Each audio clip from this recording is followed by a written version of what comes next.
Manx Radio Podcasts, powered by Shaw. Hello and welcome to this week's Countryside with Kiri Kermode and myself, Simon Clark. Hollantide. Did you know what it was before you spoke to the people? I did a little bit, yeah. It's quite an important day still in the farming calendar. Lots of farms still do vacate the property with their livestock for that day, and maybe not changing of the staff or the servants quite like it used to, but it's still an important day. Yeah, and I caught up with Michael Taggart and Bush Carouche, who are still involved in agriculture today with their employments and involved in the Young Farmers Clubs for many, many years and all the activities, plus fitting in the concerts as well as their agricultural work. They're still helping out with Young Farmers and other charities as well by auctioneering at various meliors around the Isle of Man. And I tried to find out the secret of their success by raising all that money that they have year after year. They do. They bring the house down at some of these events, their character and their humour as well. They're really enjoyable nights, and lots of people do come out when they hear that they're auctioneering. It is indeed. And also the Isle of Man's ability, the agricultural world, the farmers' side of it, of grazing their animals has been recognised, hasn't it? That's right. The Isle of Man Creamery and DEFA have teamed together with the Isle of Man dairy farmers to bring in a grass-fed accreditation scheme to basically prove that our cows are out to grass at nearly 214 days of the year, which is a massive achievement considering how wet and miserable our winters are as well. To say that our milk and dairy products are second to none, really. Yes, we'll be hearing how that compares with other places during the programme today. So, here's Countryside. Manx Radio's Countryside is brought to you by NFU Mutual.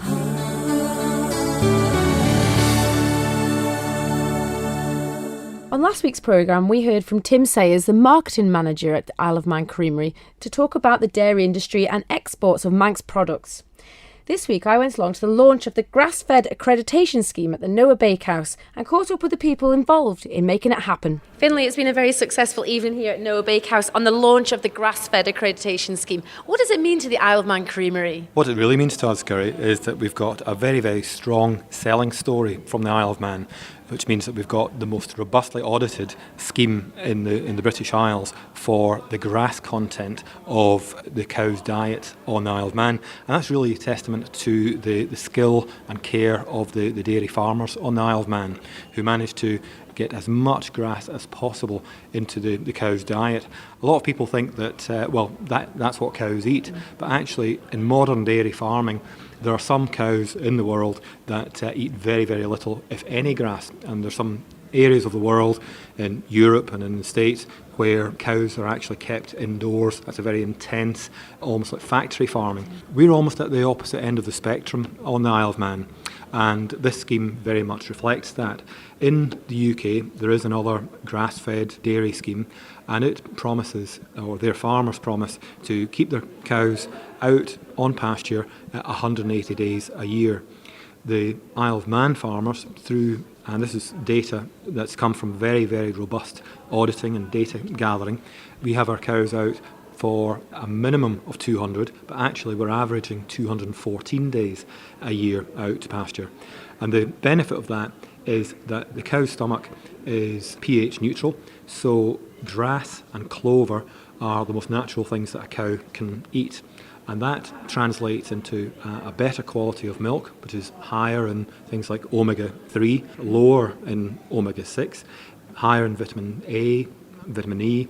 So you've got a much more nutritional product as a base for all of our products, whether it's liquid milk or cheese or butter. This is not only an assurance of the welfare of the cows, but also it's assurance to your customers that this is the best product possible. Very much so, and that goes for customers in the USA, where you see a lot of cheeses now with a grass-fed or pasture-fed accreditation.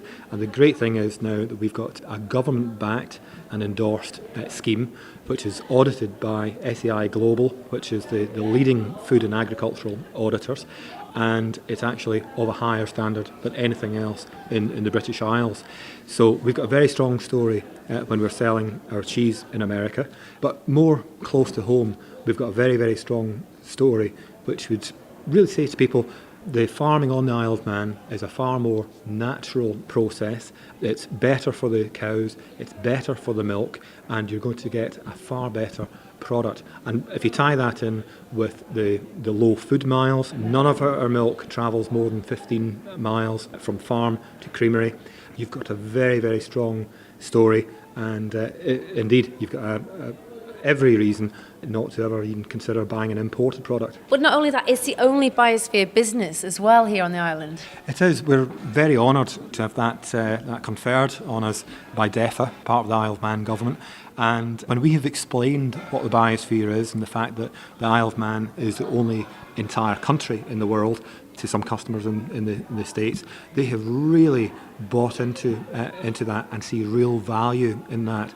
All we are trying to do is get a tiny fraction of the market in America, and it's the people who are interested in the provenance and the story behind their food, and those customers really appreciate the story of the biosphere, and this accreditation for our grass-fed milk really strengthens that case for us. It really does, but it's just showing that it's such a massive achievement for the farmers and their families here on the Isle of Man.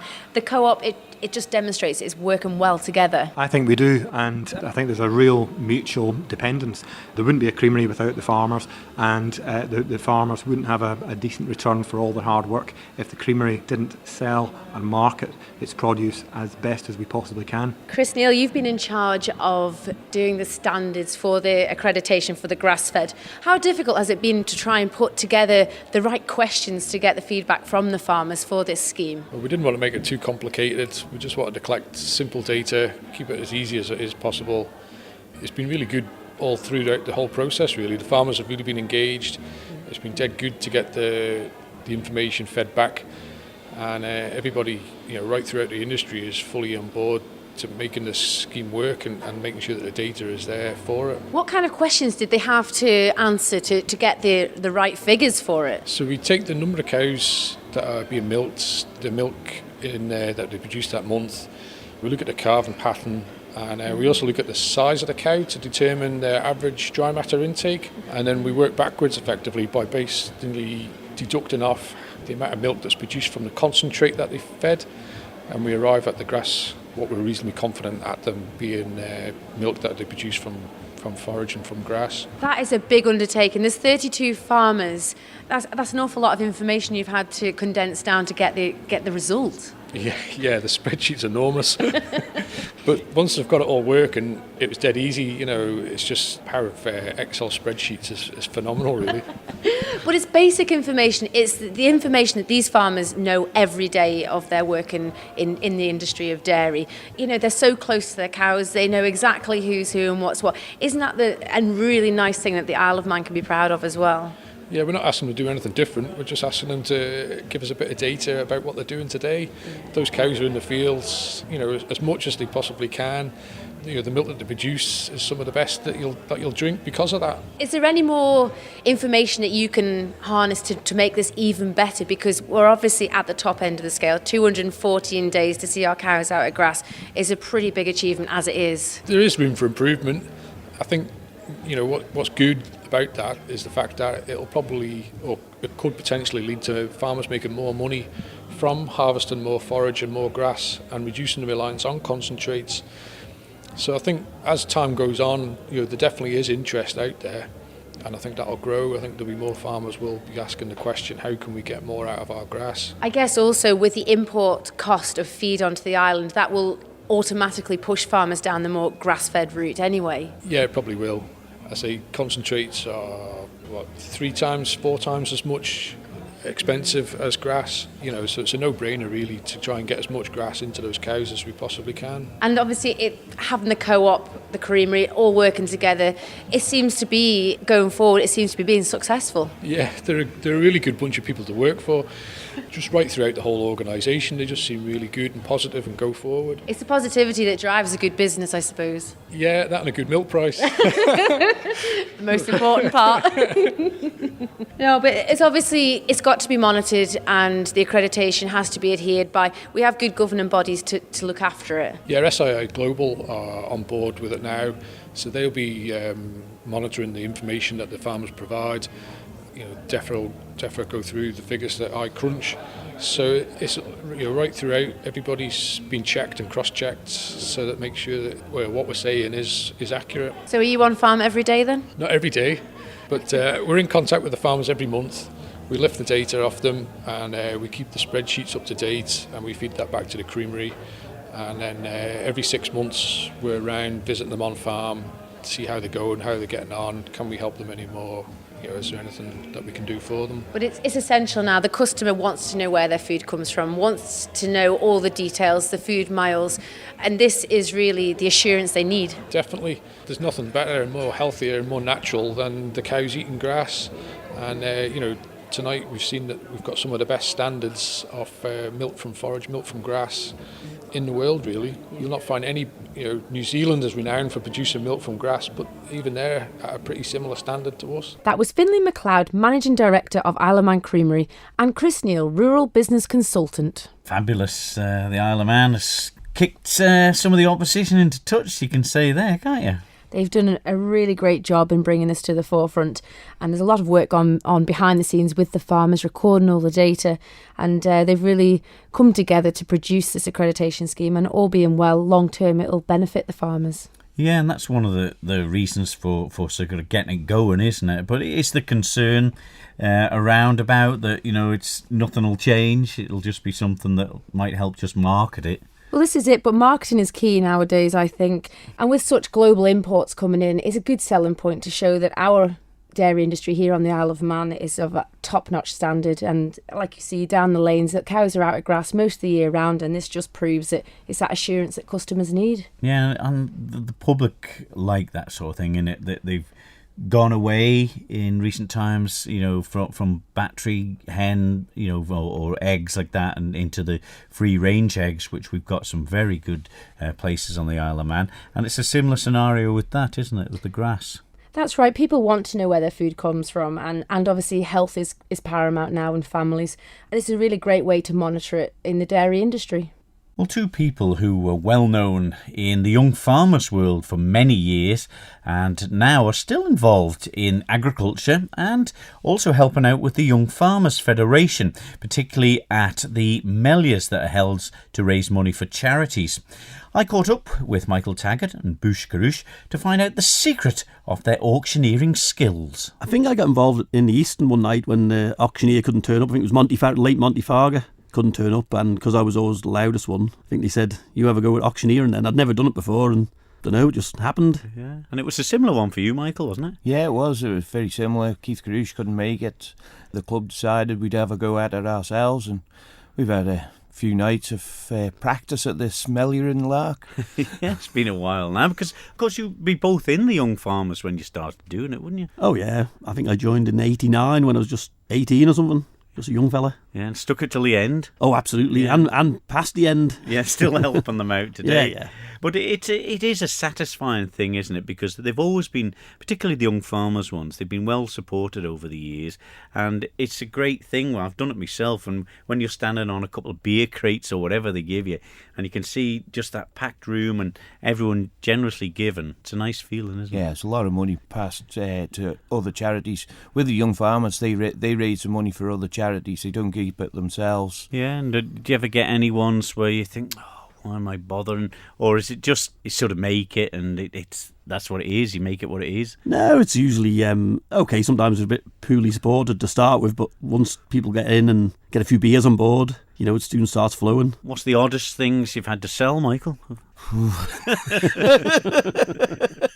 I think the hardest things we come to sell is you'll go to a charity and they give you these children's CDs that they can put in computers and all, and I'm not into that sort of thing, and you get handed it. You don't know the real value of it. Give me a Bonig, I know the true value of a Bonig or a Steam Packet voucher. I know the true values of those, but some of these CDs and toys and games, I've just no clue because I don't do that sort of thing. You're not got an Xbox or a PlayStation yourself, no? No, try and avoid them. Too technical. And is that one of the secrets, Bush, getting an idea over the years of how much each thing is worth, and you can sort of get it going quicker and push it up because you know it's worth that £10 more? Yeah, some people really want somebody come up to you to start with and say, I really want that radio, and you know then you got somebody not to focus on, but you don't need two people to have an auction, like, don't you? If anyone's never been to one, this is the beauty of them, isn't it? Because it's not just you go there and, okay, I'm going to give £2 for some spuds and I might get a few cabbages and carrots. It's just about the whole atmosphere of the thing, isn't it? Yeah. People get carried away, don't they? Oh, absolutely, yeah. And when you got the whole room, it's a real buzz, like you said before. You stood up on up on a chair or something, and you're looking across the whole, and they're focusing on you and waiting for the next move, and you're looking for the next bid. It's some buzz. It's a real good buzz. It is. And you always get the battle when somebody wants the last Bonig or the cream scones who are made by somebody in particular, isn't it? Two apples was the biggest one I ever had. Two fellas, two cooking apples, and the two fellas took a bid and war, and they made £42. Really, for a couple of apples? Two cooking apples, £42. Was there Mad. No gold rings hidden inside them that nobody knew about? Yeah, but it's just one fella's trying to outbid the other fella. And that's part of it. I quite like it when a husband and wife or a partner start bidding against one another, and I try and ask them who's wearing the trousers in the house tonight and see who's going to write the cheque to buy the thing. It's quite good fun, yeah. When you know enough young farmers, you usually know who's wearing the trousers and that. Absolutely, yeah. But I mean, you still involved with them, with the Melius and things. I mean, how has it changed over years since you joined them when you were 18? I think there's less farming people now involved in Young Farmers, because that's the slogan, isn't it? You don't have to be a farmer to be in Young Farmers, which I wasn't, not from a farming family. But still, the enthusiasm is still there. Everyone thinks it's just a Young Farmers concert, but it's the whole year through is full of great events, character building events, and public speaking is one of my favourites, because anyone who remembers me at school, I was just so shy at school, would never be seen on stage or anything. Now, well... Really? Oh, absolutely. Yeah. I was shocking at school. Yeah. Looked down at my feet all the time, and now look at me. Radio star with Taggart. but Michael, as well, you were involved a long time. Well, I haven't really. I only got into the Young Farmers at 24, and I joined to do the tug of war with what was called the Likely Lads. There was Stevie Ratcliffe, the Ratcliffe boys, and 8 others. Andrew Clegg was our coach, and that's how I got into Young Farmers. And then I got doing a bit of public speaking and stuff. And I remember the first night I got up to do public speaking, I was so nervous, my hands were sweating, and I managed to do 18 seconds. And the judge said, "We'll try and get it a little bit longer next time." And now, I always remember my maths teacher came up, Brian Corlett from Kirkmichael, and he said, "You're the last person I ever expected to see standing on the stage introducing the Young Farmers concert." Really? Yeah. And how many Melias have you both done this year? Well, I've got the list here in front of me, 1, 2, 3, about 12 between the two of us. Really? And it amazes me, the generosity of the Isle of Man, because there's not a lot of money about, is there really? But between the two of us this year, we've raised over £20,000 for various charities. 20,000 plus. Yeah. And also all the companies donating lots of stuff, isn't there? Because without the the vouchers and the spuds and the veg and what have you, because it's all it's all off a farmer's profit, like. Yeah. And I know one fella up north, he's getting asked every week for stuff for Melias, but to raise over 20,000 at 12 Melias, is fantastic, really, and all going to local charities as well. Very little of it goes off the island, so benefiting everybody, really, and the pubs are benefiting too, aren't they? I always say at the end of a Melia, we've got the easy job of selling the produce. It's the people who go around asking for the produce, the people who give the produce and the goods for us to sell. We've got the easy job of selling. It's the people that have donated the produce, given the produce, and the people who buy the produce. They're the ones that make the night. We're only there. We're only the comedians. Yeah, we'll try to be.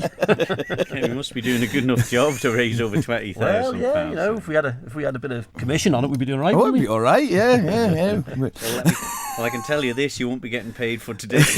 Oh, right, okay then. Well, still involved in agriculture through their work, helping the young farmers and helping a lot of charities here on the Isle of Man as auctioneers at the Melius, Michael Taggart and Bush Carouche.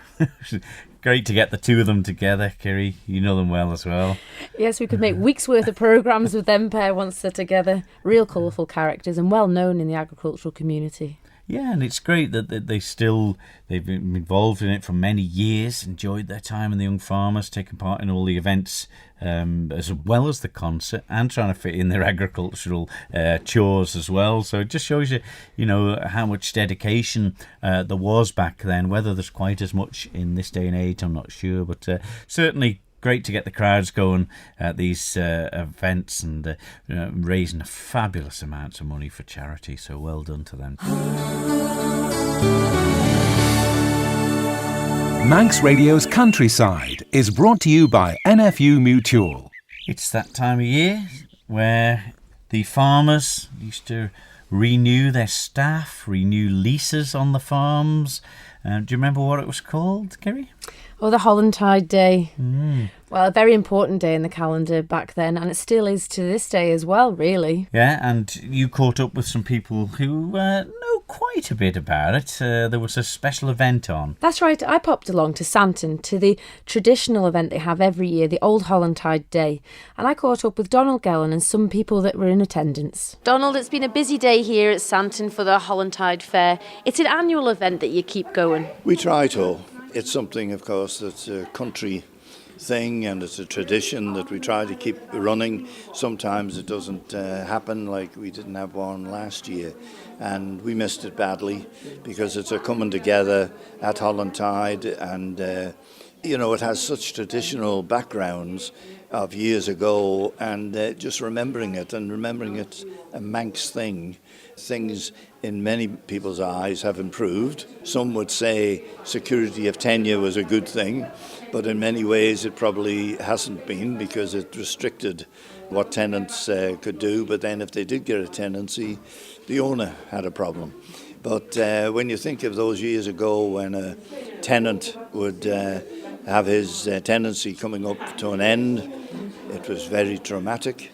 It was worrying, because he wouldn't have anywhere to put his cattle, he wouldn't have anywhere to work until he got a new owner who would give him a tenancy. It had ramifications for everybody in the family, because if you could just imagine, the farmer was worried where his stock would be, but then his wife would be worried as to what house she might be in come Christmas. The children could very well be moving to an entirely new school. So it was a very worrying time, but I suppose in many ways the adrenaline would be running because it would be so exciting, because it would be something new, but it certainly wasn't easy for them.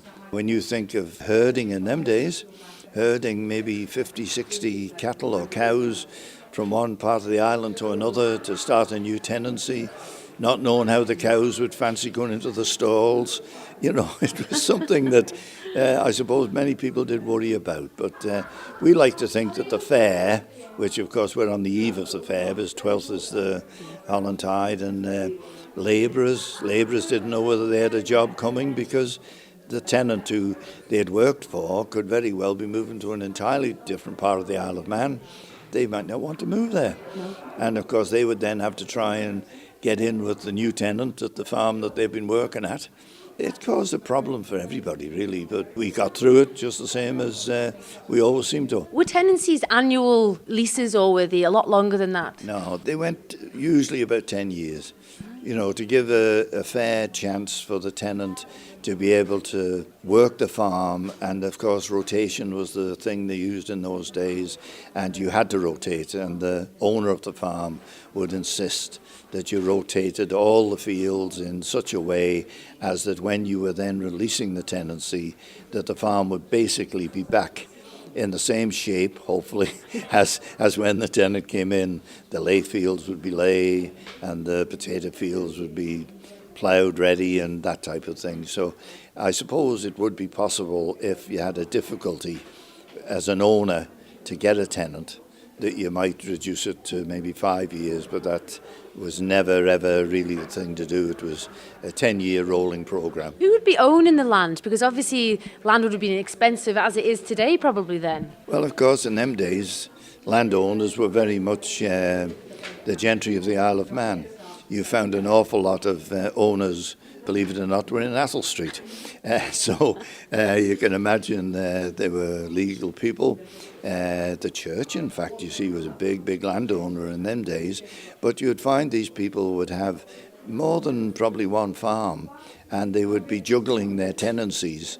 And if they wished to keep a tenant on, but move them on from perhaps one farm that they had, they could very well persuade that tenant to move to another of their farms in another part of the island. Say, for argument's sake, the previous tenant went out and didn't leave the farm in as good a condition.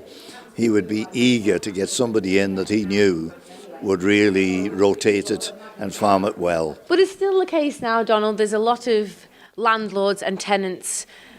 Do you ever see the farmer being able to afford the farms themselves? The answer to that would have to be no. The expense of, when I look now today, of tractors and the price and combines, you know what I mean, the only way that a farmer can now actually combine or have any of that work done is for a contractor.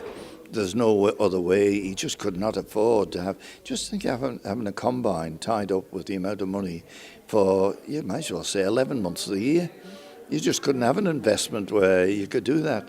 So it is a shame, because there's a lot of young farmers who will never get the opportunity to be farmers for that very reason, that even to go along and borrow the money, you can imagine you just couldn't afford it. You couldn't pay the bank back for the amount that you borrowed to actually set up. Is it the same here, farming in the Isle of Man, as it would be in the UK? I'm pretty sure it is. I suppose we lag a little bit behind because of our traditional ways, and we like to think we're unique and we're different. But nevertheless, the farmer's still got to make money. If he doesn't make any profit at all, he won't exist. I read just recently in Harvey Briggs's book, going back to Hollantide, Donald, that he was a fortnight before the date was coming, and he still had nowhere to live and no work aspect coming forward. That must have been a daunting time. Well, you can just imagine, just not having somewhere to live would be bad enough, but not having, a job, because if you haven't got a farm, what you do, you'd have a sale. You'd have to get rid of all your stock, you could have pedigree animals, and they would all have to go. And you could just imagine a fortnight to go, and nowhere to go, nowhere to live. It must have been, it was a very traumatic time, a very problematic time, but at the end of the day, the excitement and the adrenaline must have been really something when something happened. When he actually got the okay, you've got such a place to go, it must have been amazing. But it's a great tradition to be holding the Hollantide Fair here at Santon, and long may it continue. Absolutely, and I hope that we're about to be able to continue it. Great to hear them old stories of people from years gone by who know quite a bit about the Hollantide, isn't it? You know, and a worrying time for the tenants and people who worked on the farms, I suppose, back then, wasn't it? That's right. It was also a day to bring the cattle in for winter and the sheep in as well, or down to lower ground, ready for the colder winters. But it still happens today. People do have to vacate their premises for that one day, renew the tenancies, and then back on again. So it still hasn't died out. A few sheep and cattle heading off the farms before then to save worry, wouldn't it? This is it. It'd be a big worry. Manx Radio's Countryside is brought to you by NFU Mutual. Well, Hollantide, not quite as a worrying time in this day and age, Kiri, but it must have been back then, mustn't it? You know, with because a lot of people who were involved in the agriculture world wouldn't know anything else, would they? This is it. It's not like they can change their career at the drop of a hat, not like nowadays anyway. And the markets weren't maybe as readily available as they are now. But it's nice to see things have moved on. There's a little bit more security there for the tenant farmer. It wouldn't be happening then, would it? After a job. Where's your CV, is it? No, it just wouldn't be happening, would it? No. But yeah, and the well done to all the people involved in getting their animals out grazing here on the Isle of Man, particularly in the weather conditions we have occasionally. And it's nice to see that some people have got together to recognise this, Kiri, isn't it? That's it. They've worked really, really hard together, and it's taken a long time, a good year or more, to get the data put together with Chris Neal there. And it seems to be working, but he thinks there could be more progression in it yet. Yes, indeed. And Michael Taggart and Bush Garouche, Well, we'll not play you the edited bits we took out. We'll leave it there for this week's Countryside. We'll see you the same time next week with more. So from me, Simon Clark. And me, Kiri Kermode. Bye-bye. Bye-bye. Don't sit in the slow lane. Join the fast lane right now with Shaw's all-new Superfast Plus broadband. Enjoy more bandwidth, amazing speeds and the best value on the island from just £23.95 per month. So don't be left behind. Get a piece of the high-speed action with Superfast Plus broadband from Shaw. For details, visit our stores in Douglas, Ramsey and Port Erin or click shaw.com. Love being Shaw. Terms and conditions apply.